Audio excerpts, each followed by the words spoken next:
اب کوئی اور شکل لا کر کہتا ہے دیکھو میں نبی ہوں، میں محمد ہوں صلی اللہ علیہ وسلم. یہی وجہ ہے کہ شیخ عبد القادر جیلانی رحمۃ اللہ علیہ کے پاس بھی ایک مرتبہ اسی طریقے سے واقعہ پیش آیا کہ اور جو دیندار ہوتے ہیں وہ علم والے نہیں ہوتے بہت سارے، لیکن شیخ عبد القادر جیلانی رحمۃ اللہ علیہ کے پاس علم بھی تھا. تو طبقات للحنابلہ اور طبقات الکبریٰ للشعرانی کے اندر ہے کہ ان سے آ کر کہا کہ اب تمہاری نمازیں معاف ہو گئی، فلاں ہو گئی، اب تمہارے لیے حلال رہا نہ حرام، ہر چیز تمہارے لیے حلال ہے. تو فوراً شیخ عبد القادر جیلانی رحمۃ اللہ علیہ نے کہا یہاں سے دفع ہو جا تو شیطان. تو مطلب کیا نکلا کہ آدمی کو چاہیے کہ جو بھی خواب قرآن اور حدیث سے ٹکرا جائے وہ خواب شیطان کی طرف سے، اور نبی کا نام لینے سے آدمی کو پھسل نہیں جانا چاہیے. یہ اہم باتیں ہیں جو ذہن میں رکھنی چاہیے. امید کہ آپ کا جواب مکمل ہو. مدنی صاحب اور ایک کالر لائن پر ہے، ان سے بات کرتے ہیں. Hello hello. جی السلام علیکم. جی وعلیکم السلام ورحمۃ اللہ وبرکاتہ. جی میں حیدرآباد سے حبیب سلطانہ بات کر رہی ہوں. جی سلطانہ صاحبہ. جی میں استخارہ کے تعلق سے، استخارہ کرنے کے بعد جو خواب آتے ہیں اس تعلق سے کچھ پوچھنا چاہ رہی تھی آپ سے. جی اکثر ایسے خواب ہوتے ہیں جس کا ہمیں مفہوم صحیح سمجھ نہیں آتا. جی جی تو اس صورت میں ہم کو کیا کرنا چاہیے؟ جی ہم کس سے اپنے اس تعلق کے بارے میں بات کر سکتے ہیں یا کس سے معلوم کر سکتے ہیں؟ بہتر صاحب، بہتر ہے. آپ کے سوال کا جواب دیا جائے گا یقیناً. بہت بہت شکریہ آپ نے کال کیا. جی حضرت. مدنی صاحب بہن نے کال کیا تھا ابھی. استخارہ دیکھ کر جو خواب دیکھے جاتے ہیں، تو استخارہ اور خواب میں کیا نسبت ہوتی ہے؟ ذرا سا یہ بھی واضح کر دیں اور بہن کا جواب بھی یقیناً پورا ہو جائے گا اس میں. وعلیکم السلام ورحمۃ اللہ وبرکاتہ.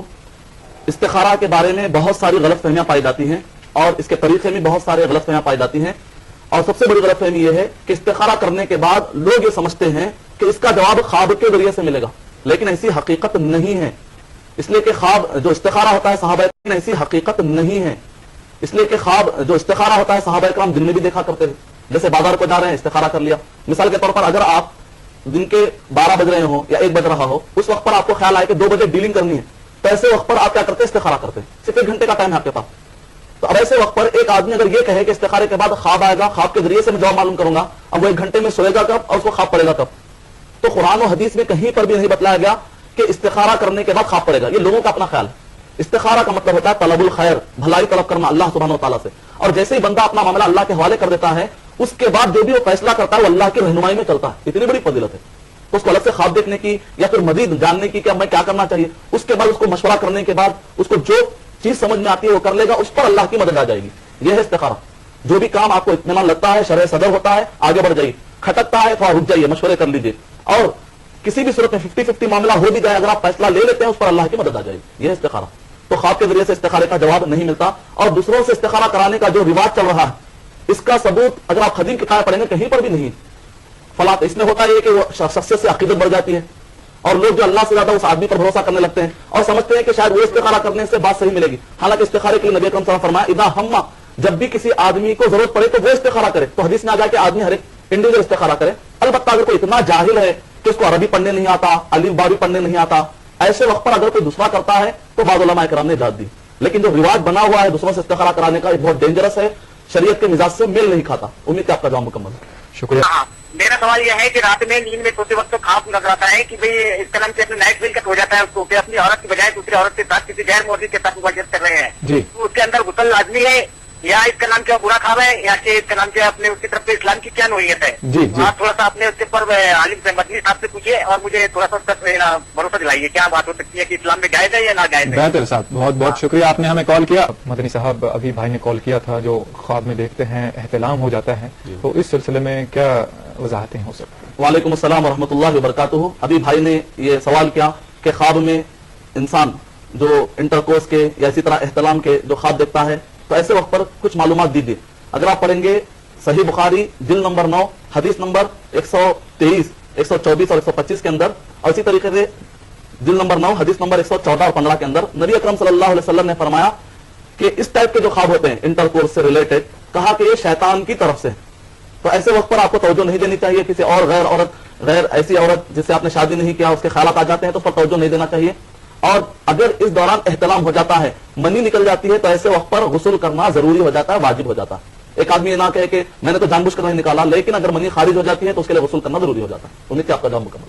جب خواب کی کوئی حقیقت نہیں ہے، شیطان کی طرف سے آتا ہے، تو پھر یہ غسل واجب کیوں ہوتا ہے اس پر؟ کیونکہ خواب کی حقیقت اس معنی میں نہیں ہے کہ اس کی وجہ سے کوئی تعبیر آئے گی، لیکن چونکہ اس نے خواب تو دیکھا ہے، اس کنٹینٹ کے اس کے جسم پر اثرات تو پڑے ہیں، تو جہاں تک اثر پڑا ہے اس اثر پر اسلام حکم دے رہا ہے. چونکہ اس کی تعبیر نہیں ہے لہذا اس اثر کے بارے میں اسلام خود نہیں بتلا رہا. جیسا کہ مدنی صاحب سائنس اور عام ریسرچ کی معلومات کی بنا پر یہ کہا جاتا ہے کہ جو انسان روزمرہ کے حالات دیکھتا ہے، جیسے کسی کا قتل ہوتا دیکھا، کسی کا کچھ خرابہ ہوتا دیکھا، تو یا بچے جو دیکھتے ہیں ان کے ساتھ جو بھی کھیل کود میں معاملات آتے ہیں، اس میں اگر کچھ دیکھتے ہیں تو خواب میں وہی چیزیں دہراتے ہیں یا وہی بڑبڑاتے ہیں، وہی خواب دیکھتے ہیں. تو سائنس یہ کہتی ہے کہ جو چیزیں تحت شعور میں بسی ہوئی ہیں وہ چیزیں پھر آتی ہیں خواب میں. لیکن قرآن یہ کہتا ہے کہ ایک فرشتہ جو لوح محفوظ پر معمور ہے اور جو امور وارد ہونے والے ہیں آدم پر، اس کو بتاتا ہے. تو اس میں کہاں تک سائنس اور خواب اور قرآن سے تعلق ہے؟ جہاں تک سائنس کا معاملہ ہے یعنی کہ خواب کے بارے میں، کہ اگر آئنسٹائن کو دیکھے تو وہ یہ کہہ کر چھوٹ سکتے ہیں جو آئنسٹائن کو ماننے والے کے تو گریوٹی کی طرح جیسے انسان کے اندر بس ایک کشش کے طور پر آ جاتے ہیں، وہ لوگ یہ کہہ کر نکل جاتے ہیں. جو ڈاروین کے ماننے والے ہیں تو وہ لوگ کہیں گے کہ بھئی ایک نیچرلزم ہے، جو نیچرل فینومینا ہے جب اس سے کچھ وارد ہو رہا نکل رہا ہے. اور اسی طریقے سے 1953 میں شکاگو یونیورسٹی میں باقاعدہ EEG EOG اور EMG یہ 3 میجرمنٹس ہے، یہ 3 آلات ہے جس کے ذریعے سے تحقیق کی گئی. لیکن اس کے باوجود بھی ریسرچ کرنے والے 2 چیزوں سے بڑھ کر زیادہ معلومات نہیں نکال سکے. ایک تو فزیولوجی، جو انسان پر حالات پڑتے ہیں، جب وہ خواب دیکھتا ہے تو آنکھیں حرکت کرتی ہیں جس کو REM کہا جاتا ہے، REM یعنی ریپڈ آئز موومنٹ، یا NREM naan rapid eyes movement. تو اس طریقے سے یا تو فزیولوجی یا پھر کنٹینٹ کے خواب کہنے والے سے وہ لوگ غور سے سنتے ہیں، اس حد تک ہی وہ لوگ پہنچ پائے ہیں. اور اس بارے میں سائنس بہت بیکورڈ ہے. اس کی وجہ یہ ہے کہ جو ریسرچ کرنے والا ہے، جب خواب دیکھنے والا خواب دیکھتا ہے اور ریسرچ کرنے والا ٹھہرا ہوا ہے کہ ریسرچ کرے، اس کو پتہ ہی نہیں چلتا کہ خلا کیا خواب دیکھ رہا ہے کہ جس کے بیس پر وہ ریسرچ کر سکے. اس کو بیس ہی نہیں مل رہا ہے تو اس کا ریسرچ کیسے ہوگا؟ اس کے مقابلے میں جو خواب دیکھنے والا ہے اس کو پیدا کرنے والا اللہ سبحانہ و تعالیٰ ہے. جو خواب دیکھنے والا ہے اس کے خیالات کو پیدا کرنے والا اللہ سبحانہ و تعالیٰ ہے. جو خواب دیکھنے والا ہے اس کے دماغ کا جو اسٹرکچر ہے اس اسٹرکچر کو بنانے والا اللہ سبحانہ و تعالیٰ ہے. یہی وجہ ہے کہ قرآن مجید سائنس سے ایڈوانس ہے، جیسا کئی معاملوں میں ایڈوانس ہے. جہاں کہیں بھی سائنس قرآن مجید کی باتوں کو ثابت نہیں کر سکتی وہاں پر سائنس بیکورڈ ہے، قرآن مجید ایڈوانس ہے. یعنی مطلب ہے کہ سائنس کی ابھی اپروچ وہاں تک نہیں ہو پائی پھر بہت ساری، جبکہ خالق جو پیدا کرنے والا کریٹر ہے وہ ان سب چیزوں کو بتلا سکتا ہے. یہ وجہ کہ قرآن مجید کے اندر ڈھیر ساری معلومات، احادیث نبی، امام بخاری اللہ نے مکمل چیپٹر بک آف ڈریم باندھا ہے باقاعدہ، تو اس میں زیادہ معلومات ہم کو مل سکتی ہیں. اور جو REM یعنی کہ آپ کو معلوم ہے کہ سائنسدانوں نے اسکیننگ کرتے ہوئے معلومات کی کہ ایک آدمی جب اس کی آنکھیں حرکت کر رہی تھی، REM ریپڈ آئز موومنٹ، اس کو جب اٹھایا گیا تو اس میں سے اکثر لوگوں نے کہا کہ ہم خواب دیکھ رہے تھے. اور اسی طریقے سے جس کی آنکھ حرکت نہیں کر رہی تھی اس وقت اس کو اٹھایا گیا تو ان میں سے اکثر لوگ وہ تھے جو خواب نہیں دیکھ رہے تھے. تو سائنس یہاں تک پہنچی ہے کہ خواب دیکھتے وقت پر آئی موومنٹ ہوتے ہیں. اس کی روشنی میں سائنسدانوں نے کہا کہ اگر جانوروں کو دیکھا جائے اس بنیاد پر، REM کی بنیاد پر، وہ بھی خواب دیکھتے ہیں. اگر اس کی بنیاد پر ایک اندھے سے پوچھا جائے تو ایسا اندھا جو بعد میں اندھا ہوا 10 سال کے بعد 20 سال کے بعد وہ خواب دیکھ سکتا ہے جو کچھ بھی اس نے پہلے دیکھا ہے اندھا ہونے سے پہلے. بچپن سے جو اندھا ہوتا ہے اس کے خواب دیکھنے کا انداز الگ ہوتا ہے، وہ دھندلے دھندلے جو بھی اس کے خیالات ہوتے ہیں اس کے حساب سے خواب دیکھ لیتا ہے. اور اسی طریقے سے گونگا اور بہرا ان کے خواب دیکھنے کا انداز بالکل الگ ہوتا ہے. تو یہ ساری باتیں سائنس سے جو دریافت ہوئی ہے، قرآن مجید اس بارے میں زیادہ ڈیٹیل میں اور ایڈوانس ہے. مدنی صاحب آئیے اور ایک SMS لیتے ہیں. یہ شیخ نجم الثاقب ہیں، لکھتے ہیں why we don't see ourselves in our dream. ہم اپنے آپ کو کیوں نہیں دیکھ پاتے ہیں خواب میں؟ وعلیکم السلام ورحمۃ اللہ وبرکاتہ. ہو سکتا ہے کہ آپ اپنے آپ کو نہیں دیکھ پاتے ہوں گے ورنہ دیکھنے والے کو دیکھ پاتے ہیں. ایسی بات نہیں، خواب کے اندر کوئی ایسے حدود نہیں ہے، خواب کے اندر بہت ساری ایسی چیزیں بندہ دیکھ لیتا ہے. تو بہرحال اس کے بارے میں اور تحقیق کی ضرورت ہے، یا اگر آپ ایک دعویٰ کرتے ہیں اکثریت کا تو ایسے وقت پر اس کے دعوے کے لیے دلیل چاہیے کہ کوئی بھی نہیں دیکھ سکتا. تو بہرحال اس کے لیے تحقیق کی ضرورت پڑے گی. جہاں تک آپ یہ کہہ رہے ہیں میں سمجھتا ہوں کہ ایسی بات نہیں ہے، ایک انسان اپنے آپ کو بھی دیکھ سکتا ہے. امید کہ آپ کا جواب مکمل دیکھ سکتا ہے، یقیناً دیکھ سکتے ہیں. ایک کالر لائن پر بھی بات کرتے ہیں. ہیلو جی، السلام علیکم. وعلیکم السلام ورحمۃ اللہ وبرکاتہ. سب سے پہلے میں ETV اردو کا شکر گزار ہوں کہ اتنا اچھا پروگرام آپ نے لایا بیچ میں. اور ہمارا سوال ہے، میں دلی سے سید ہمایوں اکثر دلی سے بول رہا ہوں. ہمارا سوال ہے کہ میں خواب میں اکثر و بیشتر بالکل سیدھے ہوا میں ہوتے ہوئے دیکھتا ہوں اور کافی دیر تک پھر میں نیچے اتر رہا ہوں. جی جی جی. اور دوسرا سوال ہماری وائف جو ہماری اہلیہ ہے وہ ہمیشہ خواب میں مچھلی دیکھتی ہیں، دھرتی زیادہ ہے. میں ہماری خواب کی تعریف بتائیں. جی جی، شکریہ بہت بہت آپ نے کال کیا. مدنی صاحب یہاں تو ابھی خواب بیان کرنے کا سلسلہ شروع ہو رہا ہے. جیسے کہ بھائی نے بتایا خواب میں اکثر وہ اڑتا ہوا دیکھتے ہیں اپنے آپ کو، اور ان کی اہلیہ ہیں جو مچھلی دیکھتی ہیں. کامن خواب ہیں، عام طور پر سبھی لوگوں کو آتے ہیں اس طرح کے خواب. تو اس کی تعبیر عزرائے کرم بتا دیں. وعلیکم السلام ورحمۃ اللہ وبرکاتہ. جیسا کہ میں نے کہا، نبی کے علاوہ قیامت تک جو بھی انسان آئے گا، یہاں تک کہ صحابہ کرام، تابعین، ان سب کسی کا بھی خواب جو بھی تعبیر آپ کو بتلائی جائے گی وہ یقینی کا دعویٰ کوئی بھی نہیں کر سکتا.